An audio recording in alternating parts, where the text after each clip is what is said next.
우리가 신앙생활하면서 듣는 많은 단어들 중에 뭐 감사도 있고 할렐루야도 있고 또 아멘도 있습니다. 그 가운데 구원받았습니까? 라는 질문을 종종 들을 때가 있어요. 구원받았습니까? 아멘 해요. 그런데 구원이 무엇입니까? 라고 참 단순한 것 같은데 질문하면 머뭇머뭇거릴 때가 있습니다.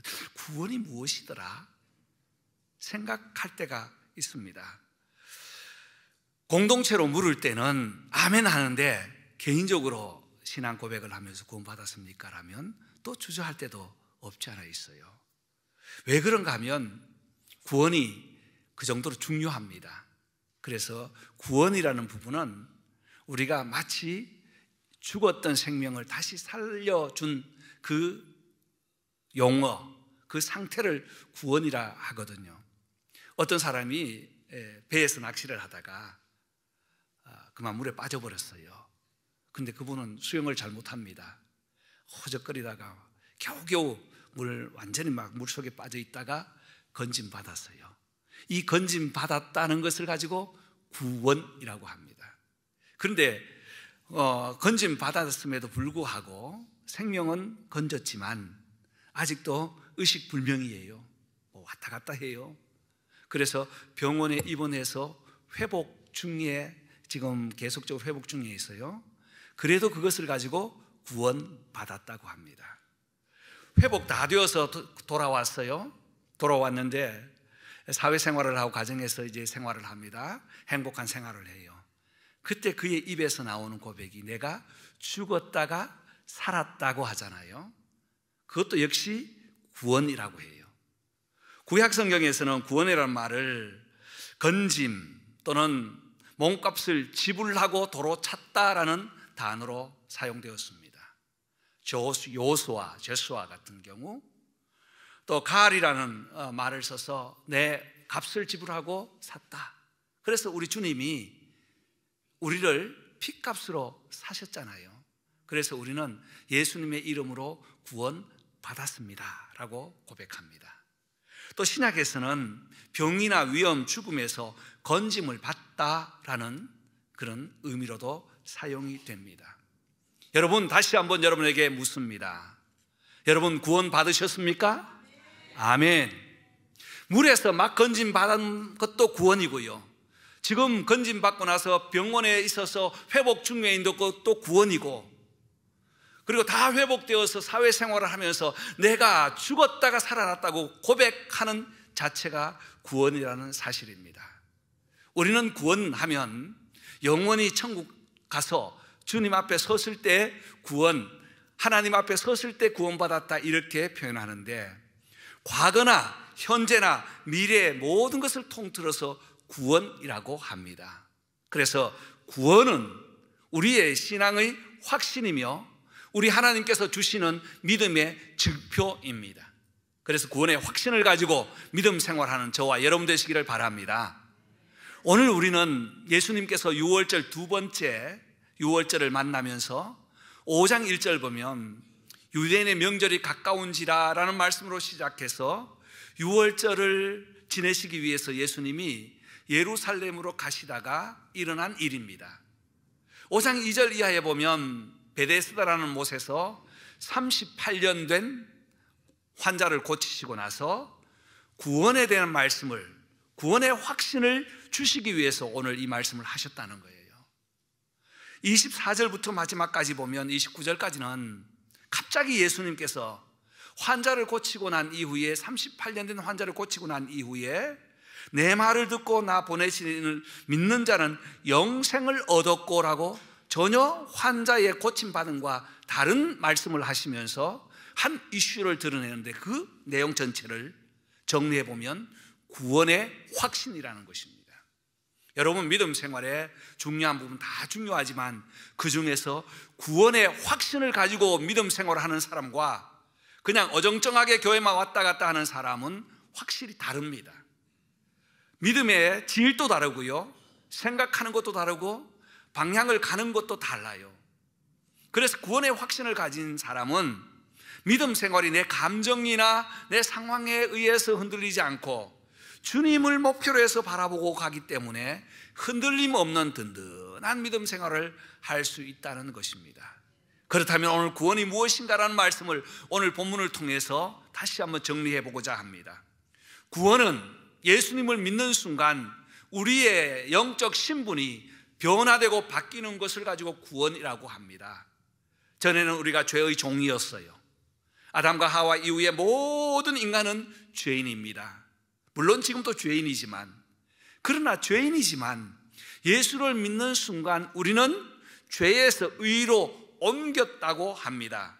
24절 보십시오. 나를 이를 믿는 자는 영생을 얻었고 심판에 이르지 아니하나니 사망에서 생명으로 옮겨졌어요. 무엇이 옮겨졌습니까? 우리는 육신은 그대로 이 땅에 있는데 무엇이 옮겨졌어요? 우리의 영적인 신분이 옮겨졌다는 것입니다. 그러나 죄인이지만 옛날의 죄인이 아니에요. 우리 하나님께서 신분으로 의인이라는 신분을 허락해 주셨습니다. 그래서 25절에는 진실로 진실로 너희에게 이르노니 죽은 자들이 하나님의 아들을 들을 때가 오나니 곧 이때라. 듣는 자는 살아나리라고 했습니다. 여러분, 하나님의 아들의 음성을 들을 때는 언제입니까? 바로 우리가 하나님의 음성을 듣지 못할 때는 죽었던 상태예요. 하나님의 관계가 깨어졌습니다. 멀어졌습니다. 주님이 아무리 노크를 해도 하나님과 멀어져 기가 막히고 영혼이 막힌 상태에서는 음성을 들을 수가 없어요. 그런데 성령께서 우리의 마음을 감동 감화시켜 주셔서 우리의 마음의 문이 열리고 믿음이 열려서 우리 주님을 나의 구주로 받아들이는 순간 우리는 사망에서 생명으로 옮겨진 줄 믿습니다. 이것을 과거적인 우리의 변화, 신분의 변화라고 합니다. 여러분, 우리 눈에는 보이지 않지만 우리의 호적은 하늘나라에 있는 거예요.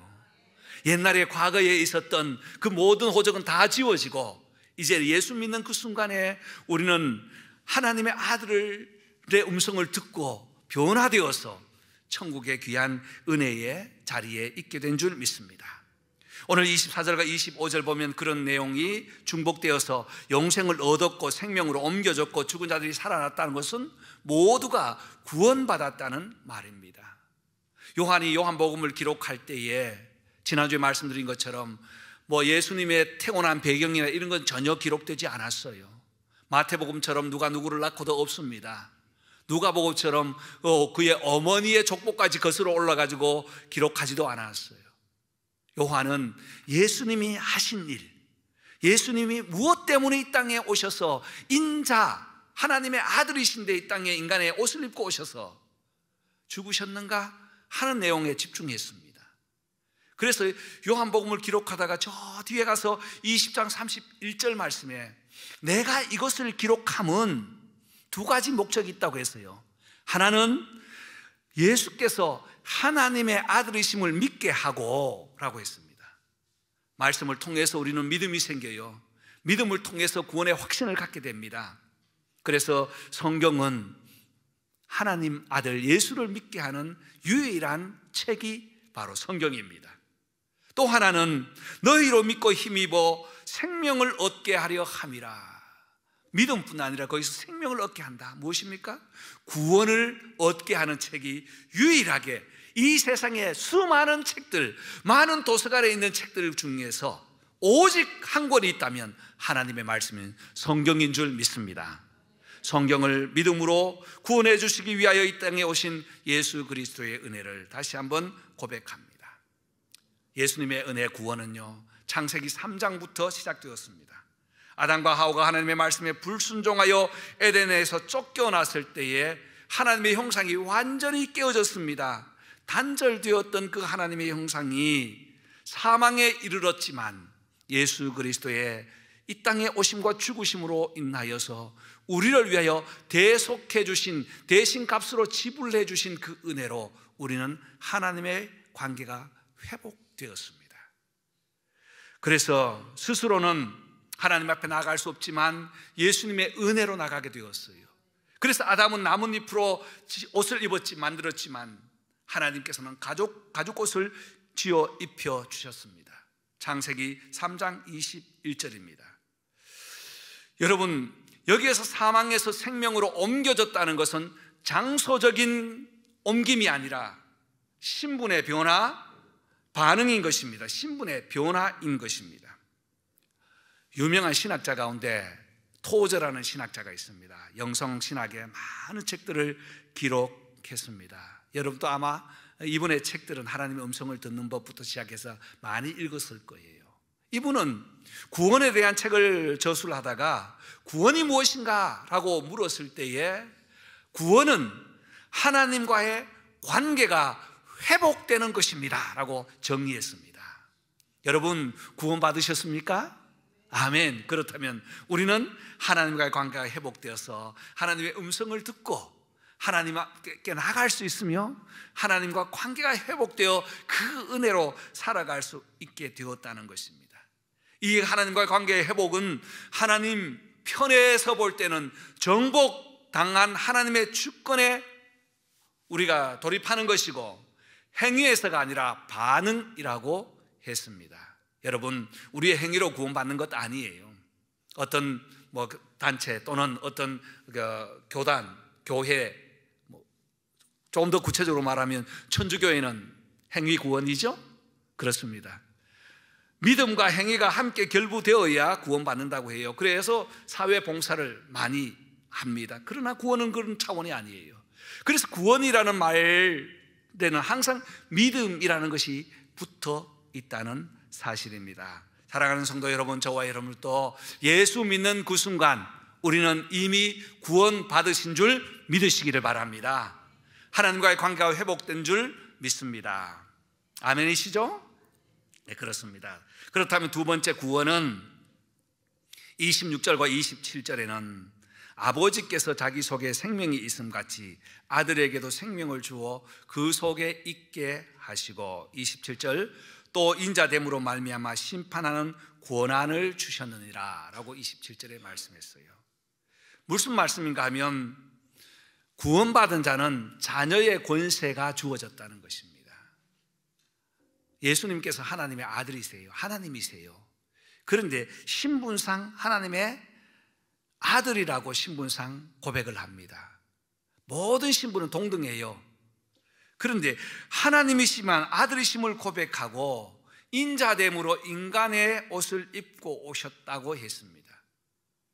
그 하나님, 그 인자됨으로 말미암아 심판의 권한도 가지고 있다는 거예요. 그렇다면 구원은 예수님께서 인자의 모습, 인간의 모습으로 이 땅에 오셔서 하나님의 그 권한을 그대로 대행한 것처럼 우리 성도들도 하나님의 구원을 입으면 성도의 지속적인 영적 변화가 일어난다는 것입니다. 한번 언제 구원받았는가? 몇월 며칠 날 구원받았습니다 라고 구원으로 끝나는 게 아니에요. 어떤 교단에서는 그렇게 가르쳤죠. 몇월 며칠 날 구원받았냐고, 그거 꼭 기억해야 된다고. 마치 아이가 태어난 그 시간을 예측은 하지만 알 수 없는 것처럼, 주님이 언제 오실지 예측은 하지만 알 수 없는 것처럼 우리 구원은 하나님의 은혜로 받는 거예요. 그래서 몇월 며칠 모르셔도 됩니다. 항상 구원은 현재형으로 사용된다는 사실을 기억하십시다. 어제 받았기 때문에 오늘 구원이 없어지는 것 아니고요. 이 구원은 항상 현재형으로 이루어지는데 믿음으로 받은 하나님의 선물이라고 에베소서 2장 5절과 2장 8절에 말씀했죠. 그러므로 이 구원을 입은 성도는 날마다 삶에서 지속적인 영적 변화가 있다는 사실입니다. 그렇습니다. 구원받은 것은 과거의 법적으로 칭의 인정받은 것도 있지만 현재 우리에게 현재 지속적인 삶의 변화, 다시 말해서 생명이 요동치고 생명이 자라나고 영원히 생명이 다시 솟게 된다는 것입니다. 구원받은 사람은 생명이 있어 예수의 생명으로 생각하고 깨닫고 판단하고 결정하고 목적 따라 살아갑니다. 왜냐하면 예수님도 하나님의 권한으로 그대로 하셨거든요. 그래서 바울은 빌립보 교회에 편지하면서 빌립보서 2장 12절, 화면 다음 화면 넘겨주십시오. 2장 12절 나의 사랑하는 자들아 너희가 나 있을 때뿐 아니라 더욱 지금 나 없을 때도 항상 두렵고 떨림으로 너희 구원을 이루라고 했어요. 바울이 데살로니가 교회에 편지를 합니다. 빌립보 교회에 편지를 합니다. 앞에 법적으로 하나님의 은혜를 받고 예수를 믿은 그 구원이 부족해서 두렵고 떨림으로 지금 너희 구원을 이루라고 할까요? 아닙니다. 이것은 구원은 현재형으로 지금 구원받은 백성들이 살아가는 그 삶 자체가 구원이라는 것입니다. 처음 서론을 시작하면서 물에 빠진 이야기를 하면서 병원에서 치료를 받아요. 모든 약을 씁니다. 막 몸을 이렇게 가름하면서 운동도 합니다. 그 삶의 과정이 구원이라는 것입니다. 두렵고 떨림으로 너희 구원을 이루라고 하십니다. 예수님의 구원이 부족해서가 아니라 빌립보 성도들을 볼 때에 참 그 교회가 세워지고, 요즘 수요일마다 빌립보서를 묵상하고 있는데요, 교회가 세워져서 하나님께 드려진 그 교회가 하나가 되지 못하고 마음 아픈 일들이 일어남을 볼 때에 너희 마음을 다하여 하나님의 백성으로 두렵고 떨림으로 너희 구원을 완성해, 날마다 완성해 가라고 증거하고 있는 것입니다. 여러분, 구원받은 백성은 예수를 믿고 또 예수를 닮아갑니다. 우리의 삶의 변화가 없다면, 우리의 삶에 변화를 주지 않는다면 우리의 생명을 다시 한번 하나님께 고백해야 하겠지요. 구원에 대한 책을 많이 쓴 한국 신학자가 있습니다. 저희가 신학대학원 다닐 때에 저희 지도 교수였는데 지금은 풀로 신학교의 교수로 계시다가 세계적인 신학자예요. 구원에 대한 책을 많이 쓰셨어요. 이분이 우리가 공부를 하면서도 구원이 무엇입니까? 라고 물으면 구원은 성도의 성화와 칭의가 포함된 성도의 삶이라고 말씀해요. 과거에 우리가 예수 믿어 구원받은 것은 하나님의 선물을 주셨다면 지금 우리가 구원받은 성도로서 구원을 증거할 수 있는 것은 현재 성화된, 칭의된 하나님 백성의 삶이라고 했습니다. 여러분, 먼저 고백했던 예수님을 믿음으로 구원을 받았다면 이제 우리는 거룩한 삶으로 구원받은 증거를 나타내어 구원을 우리에게, 우리의 삶에 확신하는 저와 여러분 되기를 바랍니다. 예수님께서 오늘 이 말씀을 조금 더 어렵게 말씀해 주셨는데, 바로 예수를 믿고 구원받았다면 하나님의 권세로, 하나님의 은혜로 내가 하나님의 그 모든 것 고난을 받아 하는 것처럼 너희들도 나처럼 하라고 주님 말씀하고 계십니다. 세 번째 구원은 28절과 29절에 마지막 때에 완성될 믿음의 열매입니다. 28절 같이 한번 읽어볼까요? 다 같이. 이를 놀랍게 여기지 말라. 무덤 속에 있는 자가 다 그의 음성을 들을 때가 오나니 선한 일을 행한 자는 생명의 부활로, 악한 일을 행한 자는 심판의 부활로 나오리라. 아멘. 25절 말씀에 보면 죽은 자가 하나님의 주님의 음성을 들을 때가 오나니 때가 있고요. 또 28절에 무덤에 있는 자가 있는데요, 둘 다 죽은 자입니다. 25절은 영적으로 관계가 깨어져서 듣지 못한 영적인 죽음이고, 28절에서는 실제로 죽어서 무덤에 있는 자를 의미하고 있습니다. 그런데 25절에는 주님의 음성을 듣고 사망에서 생명으로 옮겨진 구원의 때, 우리가 살아있을 때에 받는 그 은혜고, 28절에는 종말 때, 마지막 때, 역사의 종말, 주님의 재림 때. 주님의 재림하니까 멀리 있는 것 같죠? 주님의 재림이 멀리 있다면 우리의 죽음이 가까이 있다는 사실도 기억해야 합니다. 언제일지는 모르지만 주님이 오시든지 우리가 주님 앞에 서든지 그때는 반드시 온다는 사실입니다. 여러분, 누가 주님 앞에 먼저 설지는 모르지만 우리가 주님 앞에 섰을 때에 하나님의 구원의 완전한 구원, 아름다운 믿음의 열매로 보이는 것이 구원이라는 거예요. 여러분, 세상에 믿음 생활하다가 하나님 앞에 서지 못한다면 그보다 더 억울한 일 어디 있겠어요? 교회는 왔다 갔다 했는데 구원의 확신이 없고 믿음이 없어서 하나님 앞에 서지 못한다면 그보다 불쌍한 일은 없을 것입니다. 그러나 분명히 예수 믿어 구원받고 이 세상의 성결한 생활로 칭의를 통하여 우리의 성화의 과정을 걸어간다면 분명히 하나님께서는 우리를 예수의 이름 앞에, 예수의 이름으로 하나님 앞에 세워주실 줄 믿습니다. 이것이 완전한 구원이라는 거예요. 그리고 29절에 보면 선한 일을 행한 자는 생명의 부활로, 악한 일을 행한 자는 심판의 부활로 나오리라. 심판이 반드시 있습니다.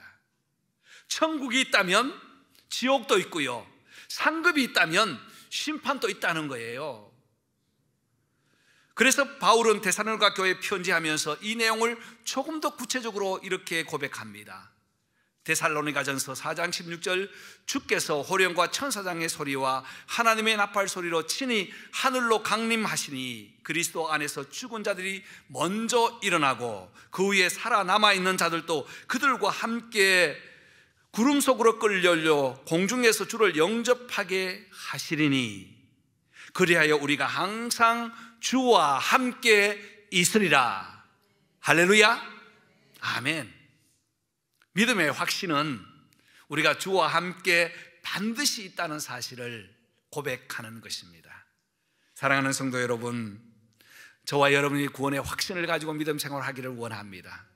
예수님께서 예루살렘에 생애 3번에 올라가셨는데 두 번째 하신 일이 바로 구원의 확신이라는 거예요. 첫 번째는 무엇 하셨죠? 성전을 청결하게 하셨잖아요. 우리의 마음을 깨끗하게 드러내고 깨끗하게 씻어주시면서 그를 위해서 표징으로 성전을 청결하게 하셨다면, 두 번째는 우리의 믿음의 확신을 가지라고 구원에 대한 말씀을 여기에 삽입해 두었습니다. 사랑하는 성도 여러분, 저희들이 믿음 생활할 때 구원의 확신 갖기를 바랍니다. 누가 물어도, 누가 우리에게 퀘스천 마크를 던져도 우리는 확실히 예수의 이름으로 구원받았던 사실을 고백하는 저와 여러분 되시기를 바랍니다. 이 믿음으로 승리하시기를 주의 이름으로 축원합니다.